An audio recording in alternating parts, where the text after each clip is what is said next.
Vice President Kamala Harris's closing campaign message is all about unity, but critics say a new comment from President Biden could undermine that. Here's what Biden said as he responded to those racist comments and jokes at Sunday's Trump rally in New York and remarks that he made to the advocacy group Voto Latino.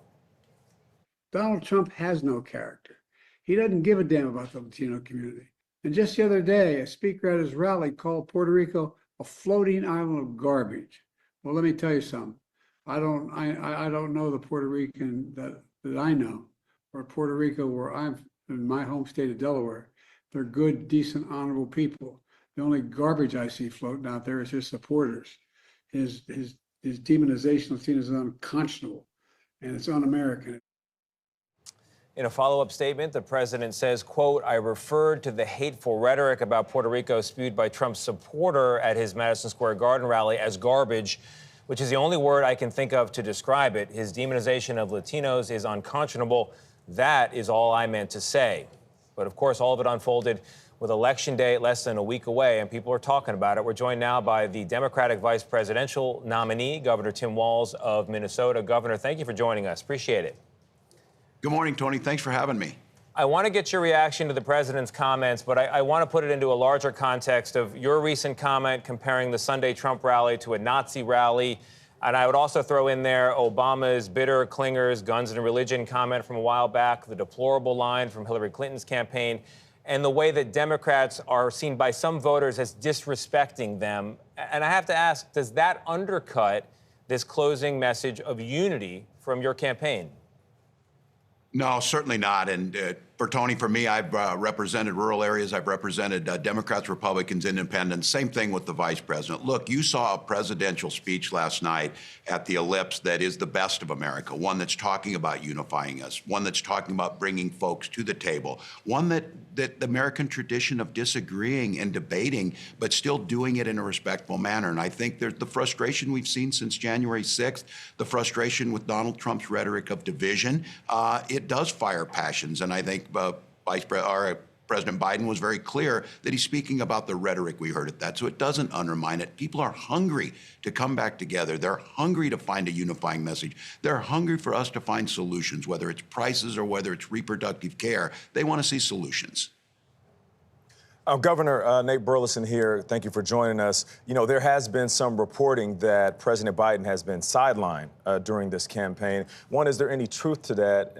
And if not, is this an example of maybe why he should be sidelined? Well, look, President Biden's the president of the United States. He's running it. Vice President Harris is our candidate and will be the next president. And I think there's two different positions there. The vice president is out speaking about the things that we need to be done for the country. She's talking about all of those issues that matter to folks. And the president's doing what he needs to do, and that's making sure our country is reducing inflation, making sure that we're taking our leadership role in the world where American values are front and center. So, no, it doesn't. These are just two different positions. We're bringing this thing home in 6 days, and we're going to make sure that that Vice President Harris becomes our next president. Governor, it's Adriana Diaz. Thank you for being here. One of the things that Vice President Harris says she wants to do is restore abortion rights. Should there be any limits on abortion, including limiting third trimester abortions? Look, Vice President's been very clear, making sure that we restore the right of Roe versus Wade, making sure that women and their healthcare providers, because these services are healthcare, making sure those decisions are made in the best interest of the health of the mother. And that's exactly what we've talked about the entire time. So for 52 years, we were very clear on where things were at. Donald Trump gleefully talks about the beautiful thing that he's done, which means women having miscarriages in parking lots. I'm down here and was in Georgia yesterday where Amber Thurman died, and it was totally preventable had we not had a Donald Trump abortion ban. So we've been clear about that. Restoration of Roe, that's what we're looking for. Should there be a federal third trimester abortion ban? Look, well, I'm going to go back again. Roe was very clear on what they did. We want the restoration of Roe, and that's the position we're taking. Governor, I want to talk about the state of Michigan. It's close to a must-win, if not a must-win, and there's a sizable Arab-American population there that we've had reporting on our show. They're hesitant to support you and Kamala Harris for president and vice president because of your support for Israel's continued war on Hamas and Gaza and all the civilian casualties that have come with it. If you could speak directly to those voters right now, what would you say? Yeah, I did speak with many of them. I met with them when I was in Michigan the other day, and we're meeting with folks across the country. I said, look, the United States has been clear. We stand with Israel's right to defend itself, and what happened on October 7th of last year, a Hamas terrorist attack, was unconscionable. We need to end this conflict. We need to return the hostages. And we need to make sure that the humanitarian crisis in Gaza is brought to an end.